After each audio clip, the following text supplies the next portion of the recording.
Alrighty guys, so my name is Joe. I work here at Appalachian Outdoors, and I'm here to talk about hammock camping. It's my favorite way to go in the woods. I love to relax in the hammock. I have one in my office, so my wife yells at me, I go and sleep in that one. And it just affords me a lot more versatility than tent camping usually does. Now I still tent camp, I'm not bashing on any of you that are tent campers, ground dwellers, us up in the clouds. We just do the same thing, we sleep. So to get started, the basic overview of what we'll go over today is how to hang a hammock properly, how to pick a site to camp in, what equipment you're going to need, how to set it up, staying warm and dry with your hammock, and hazards and pests you might encounter in the woods or on the trail. So I told you a little bit of why I like the hammock versus tents or tarps in general. My pros are, they're more comfortable. Tents are also portable and light and easy, but I find that I just have a lot more flexibility with the hammock. They're fairly leave no trace friendly because you're above the ground, so as long as you use proper straps, you're not really harming trees, and you're not compacting down tent sites anymore. And what I'm saying is it reduces site creep. So if you're in an established place where you camp, as everybody camps around it, you're going to stamp out and compact that dirt, and it's just going to keep on growing as more and more people use it, trying to find the perfect place to pitch their tent. And then you have a huge area that's, got no vegetation, no life, it's kind of dead. Great for uneven and uncomfortable terrain. That's kind of why I love it the most. I'm an avid fly fisherman and adventurer and just exploring all of what Rock and all our state forests have. So for me to walk up into a stream with a gorge with steep sides on either side, I can camp on either side of that gorge. I don't have to have flat ground. For me, that's probably the best going benefit. I can set up in the rain without getting wet. It's easy to enter because it's all free. I don't have any doors on my tarp. It doubles as your chair, so you're saving weight because you're not carrying something to sit on potentially. The cons that you have to work around are it is cold without proper insulation. I don't know if any of you have tried to camp out in a hammock yet, but found that even in the summer it can be pretty cold, and you're wondering what the heck's going on. That's one of the things we're going to kind of help troubleshoot today. You do need 2 anchor points, so you're going to need 2 trees or substantial points to anchor to. Contrary to the name of the E&O double nest hammock, it's not really that comfortable for 2 people unless you like sleeping like sardines in a can together. You're going to congregate towards the center of the hammock, and it's just going to be, you got to be really comfortable cuddling, if you will. It takes practice. Just like with anything, especially in the outdoors, it's not going to happen the right way on day one. So you're going to have to take some time before you go out on your first outing and practice setting everything up, finding what systems work for you, because there are many ways to do this. So the basic equipment you're going to need to hang in a hammock is your hammock. You're going to need some sort of suspension or straps to suspend from each tree. You're going to need a sleeping bag or a top quilt.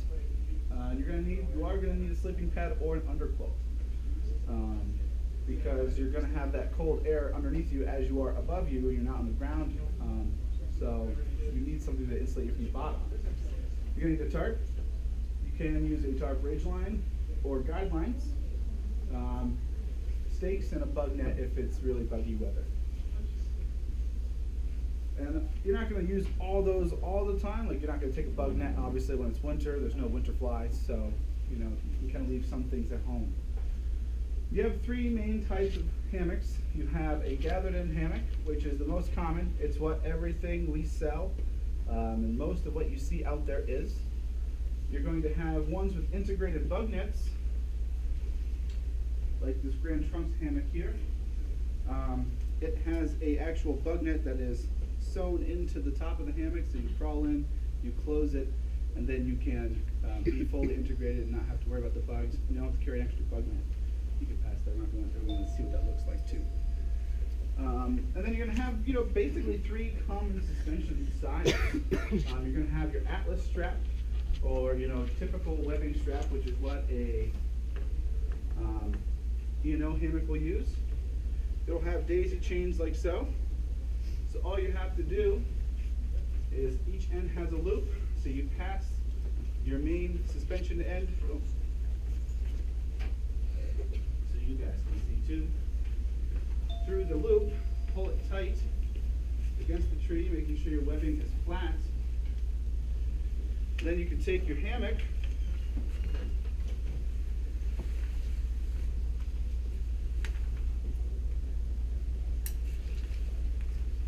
and connect it on the other end as well. Now they have multiple attachment points, so depending on how big your tree is you're hanging off of, or how long of a distance you have, you can adjust that to make your hammock hang the way you like to hang every time. So you can keep on going down until you find that perfect sweet spot. That's probably the most common way that you can, you will find.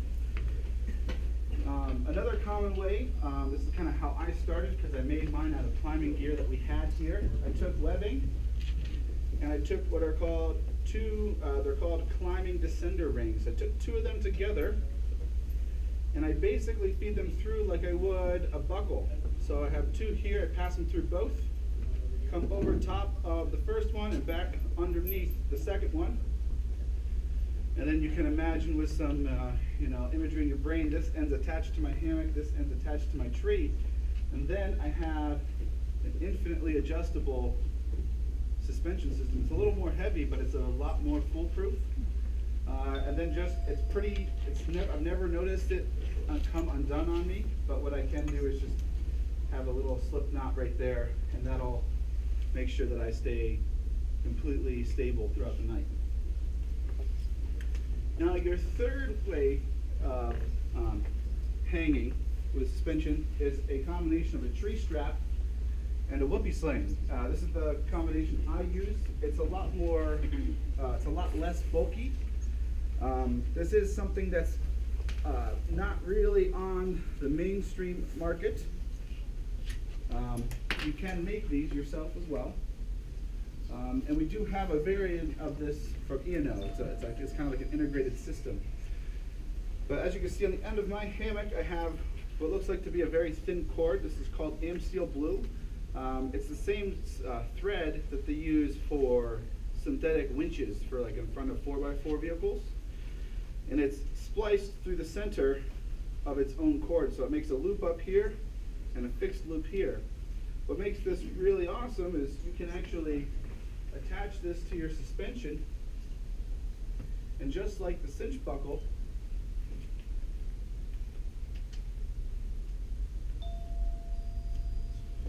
you have infinite adjustability. So you can adjust it back and forth. To use what I have set up here, I use a tree strap and a tent stake, and I use one of the knots that I'm going to show you later to set this up. I find it to be the fastest for me, for the most consistent sleep, and it's just a lot lighter too. That's kind of why I like it. We have E&O's version, which I'm not seeing right now. Oh, right here. You guys can pull that out and see what that looks like as well. It's basically got the strap and the whoopee sling integrated together, so you have a really lightweight package as well.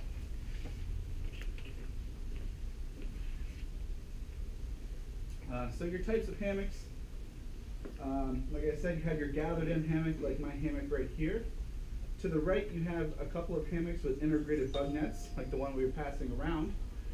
And to the left, you have a hammock that's less seen. It's called a bridge hammock, and not too many people make them. A lot of people make them at home. And basically, along each end where it looks like it's a flat plane, there's actually a bar, a spreader bar, that connects to each end. And so what it makes is a perfectly flat hammock if you lay, from point to point. A little bit heavier. Some people consider them a lot more comfortable, though. I have no personal experience with them. I have seen them on the trail, though. So a couple things you might need to know knot-wise. or in hardware wise, is you're going to need carabiners. The E&O hammocks do come with them clipped on. Any rock climbing rated carabiner will do, but you want to make sure that it's going to support your weight. This is a locking one. You can use unlocking ones, but just make sure that they're rated for climbing, because that's going to ensure you that it's going to hold you and be durable in there. Another thing you might find that you might need for your setup is called a figure 9, and this is used to tension your tarp. A very easy way to tension your tarp.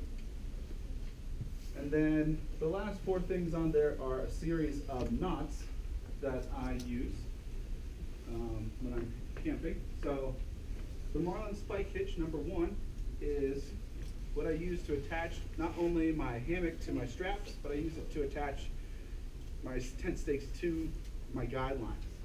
It's a very simple knot. It comes undone on its own. And what I do is I take and I form a loop with my loose end coming over to the left. I fold it up on top so that there's a straight line coming through the center of that loop.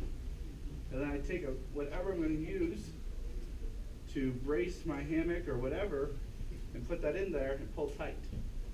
And then what I do is I slide it over the knot, not the toggle or the tent stake, but the actual knot, because that's going to be where it's going to structurally hold me.